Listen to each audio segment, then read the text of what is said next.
She clapped her hands, and the room darkened. A beam of light shot down from above and illuminated the middle of the platform. It opened, and a single wish orb appeared. There was a sharp intake of breath. Although they all, except Ophelia, of course, had seen this 3 times now, it was still a magical sight. The wish orb was round and looked like a beautiful iridescent bubble made of the finest spun glass. It glowed with remarkable intensity. There was a slight breeze, warm and refreshing at the same time, and the orb began to move around the platform, pausing for a moment in front of each girl. Adora held out her hand as if to touch it, and the look of sadness on her face when it moved away was heartbreaking. Leona looked away as it passed, as if it pained her too much to see the orb. Cassie let out a large sigh as it went by. Of relief, Vega was sure of it.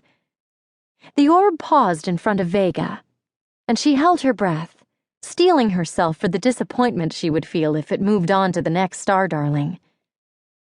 But that moment never came. Vega looked at Lady Stella questioningly. The headmistress beamed, leaned over, and took the orb carefully in her hands. It lit up her beautiful face, and she turned to Vega. Her eyes sparkled with pleasure as she said, "The orb has chosen. It's yours, Vega."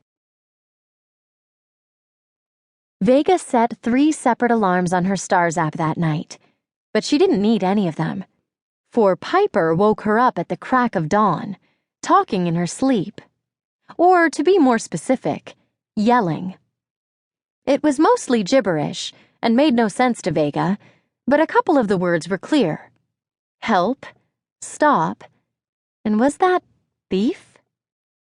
Rubbing sleep from her eyes, Vega swung her legs out of bed, crossed the room, and shook Piper's shoulder, perhaps a bit more roughly than she intended. "Wake up," Vega said. "You're dreaming." The sparkle of the morning stars was just starting to peek over the horizon, and the room was still deep in shadows. Vega switched on a light. She saw that Piper's eyes were open, but she was staring at Vega confusedly, like she didn't recognize her. Her cheeks were flushed, and she had a terrified look on her face, her eyes darting around the room. "She stole my wish pendant! Where is my wish pendant?" she cried, looking around wildly. Vega still wasn't sure Piper knew where she was, or even who Vega was. It was a little scary. Vega's arm shot out, and she began frantically rummaging around on Piper's nightstand, knocking over a glass of water.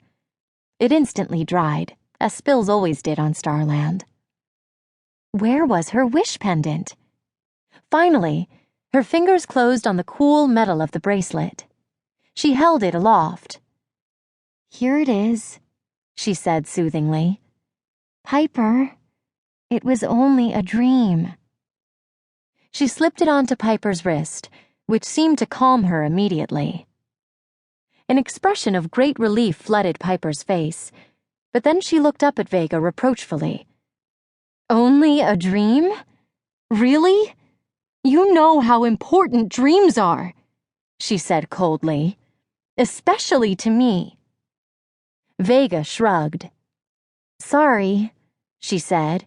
I wasn't thinking." Piper sat up in bed, her fingers tightly wrapped around her wish pendant, as if the dream villain was going to reappear and try to wrest it away from her.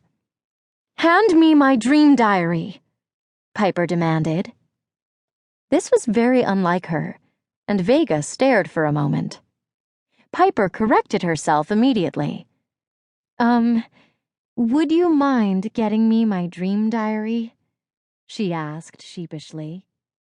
"Sure."